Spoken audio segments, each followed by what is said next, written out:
Hello friends, spinal anaesthesia के बारे में आज बात करेंगे। एकदम short and sweet to the point practical approach से रिलेटेड अपन डिस्कशन करेंगे। स्पाइनल एनेस्थीसिया क्या है? One of the neuraxial block. Neuraxial block कौन कौन से होते हैं? स्पाइनल एनेस्थीसिया, एपिड्यूरल एनेस्थीसिया और कॉर्डल या कंबाइंड भी हो सकते हैं। सबसे पहले अपने को ध्यान होना चाहिए एनाटॉमी स्ट्रक्चर, कौन कौन से पेयर्स होते हैं? Skin, subcutaneous tissue, supraspinatus ligament, infraspinatus ligament, ligamentum flavum, epidural space, and then dura, arachnoid member, and then subarachnoid space। ये सब subarachnoid space में होता है। ये स्ट्रक्चर्स आते हैं जब अपने मिड लाइन स्पेस के थ्रू जाते हैं। अगर हम जाएं पैरामीडियन, तो पैरामीडियन में एक ही चीज़ ध्यान रखनी है, जो सुप्रास्पाइनेटस और इंफ्रास्पाइनेटस लिगामेंट्स वो नहीं होते हैं। ओल्ड एज कैल्सिफाइड लिगामेंट्स, उन कंडीशन अपने पैरामीडियन अप्रोच यूज़ करते हैं। तो आपको स्ट्रक्चर याद हो गए। कोई भी आपको पूछे कभी, और सबसे पहले अपने लिगामेंटम फ्लेवल में एक पॉपअप टाइप का आता है। पॉप तो अपने को थोड़ा सा हार्ड होता है ओल्ड एज में, तो थोड़ा सा ध्यान रखना होता है। अगली बात करेंगे कि प्रैक्टिकल अप्रोच क्या है, कि आपको कौन सी सर्जरी करवानी है। सर्जरी करवानी है, जैसे कोई अपर अब्डोमिनल सर्जरी है तो अपने को इफेक्ट चाहिए T4 T5 तक चाहिए, ठीक है। अगर आपको सर्जरी करवानी है इंटेस्टिनल गायनेकोलॉजिस्ट यूरोलॉजिक सर्जरी करवानी है तो आपको T6 to T8 लेवल तक डर्मेटोम तक आपको इफेक्ट चाहिए। आपका मतलब जो न्यूरोक्सिल ब्लॉक है वहाँ तक होना चाहिए। अगर आप करवा रहे हो कोई थाई की सर्जरी, लोअर लिम्ब सर्जरी या उसका एम्पुटेशन है तो आपको इफेक्ट L1 तक चाहिए। अगर फुट और एंकल की है तो आपको सर्जरी चाहिए L2 तक लेवल इफेक्ट चाहिए। अगर पेरिनियल और एनल सर्जरी है तो S2 S5 तक चल जाएगा। तो इसका मतलब पेशेंट, अगर आपने कोई स्पाइनल लगाया है और अगर आपने उसको काफ़ी देर तक बैठा दिया तो उसका एकदम सैक्रल तक रहेगा, तो वो केवल उसको सैडल ब्लॉक बोलेंगे अपने, और वो पेरिनियल और एनल सर्जरी में काम आ जाएगा। तो ये सर्जरी के बारे में मैंने डिस्कस बता दिया। मोस्ट कॉमन है एब्डोमिनल गायनेक एम्पुटेशन या लोअर लिम्ब फ्रैक्चर्स या पेरिनियल एनल सर्जरी, इनमें काम आता है। इंडिकेशन, कॉन्ट्राइंडिकेशन सबको पता है। मैं टू द पॉइंट प्रैक्टिकल बात करते हैं। अब यूज़, मोस्ट कॉमनली यूज़ अपने प्रैक्टिकली ब्यूपीविगिन 0.5% हैवी यूज़ हो रही है। तो इसके डोजिंग का क्या है? डोज फैक्टर्स करता है एज, हाइट, उसके ऊपर भी डिपेंड करता है। तो सबसे पहले एकदम बेसिक अपने क्या लेते हैं, अगर आपको इफेक्टरी 10 तक चाहिए, यानी कि वेजाइनल डिलीवरी आपको होनी है या हिप सर्जरी तो होनी है, तो आपको 1 घंटे के अंदर होनी है, तो आपका लगभग 2 ml से काम चल जाएगा। 8 to 10 mg मान के चलो। 0.5%, 1.5% मतलब 1 ml में 5 mg होता है, तो आपके 2 ml में काम हो जाएगा। अगर आपको लेवल T4 तक चाहिए तो आपको डोज उसकी डबल करनी पड़ेगी, तब आपको 12 to 20 mg चाहिए। 12 to 20 mg मतलब 4 ml, यानी कि 3.5 ले सकते हैं। अगर साथ में कोई एपिनेफ्रिन या कोई एडिटिव्स ऐड करें तो ड्यूरेशन इंक्रीज भी हो सकता है। तो रूटीनली अपने 3 ml लगभग 15 mg तक ले लेते हैं, और साथ में फेंटानिल 25 माइक्रोग्राम यूज़ करते हैं।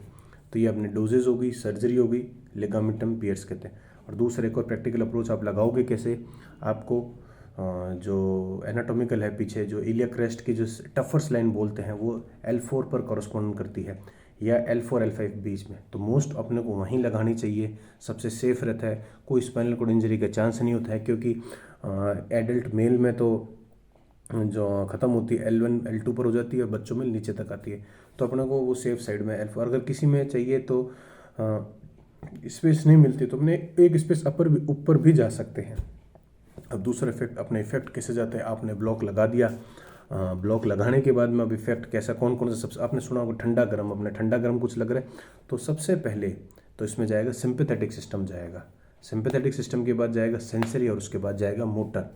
ऐसा नहीं हो सकता कि पहले मोटर चला जाए। जो ब्लॉक्स होंगे ये अपने, ये जो फाइबर्स ब्लॉक होते हैं, कौन कौन से लोकल एनेस्थेटिक वाले फाइबर्स जो इफेक्ट करते हैं अपने फाइबर्स होते हैं।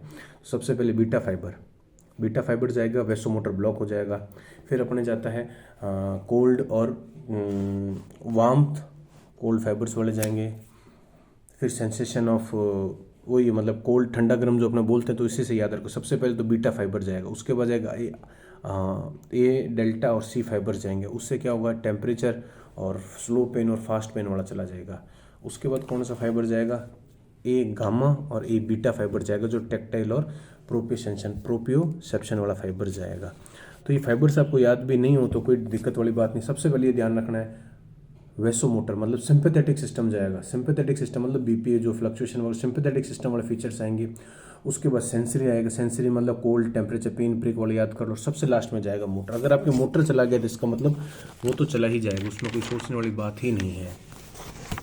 और उसके बाद में एक अपने को एक क्वेश्चन रिलेटेड आपको मैं बता देता हूँ, एक इसके रिलेटिव है, याद हो तो ठीक है, कोई जनरली पूछता नहीं है।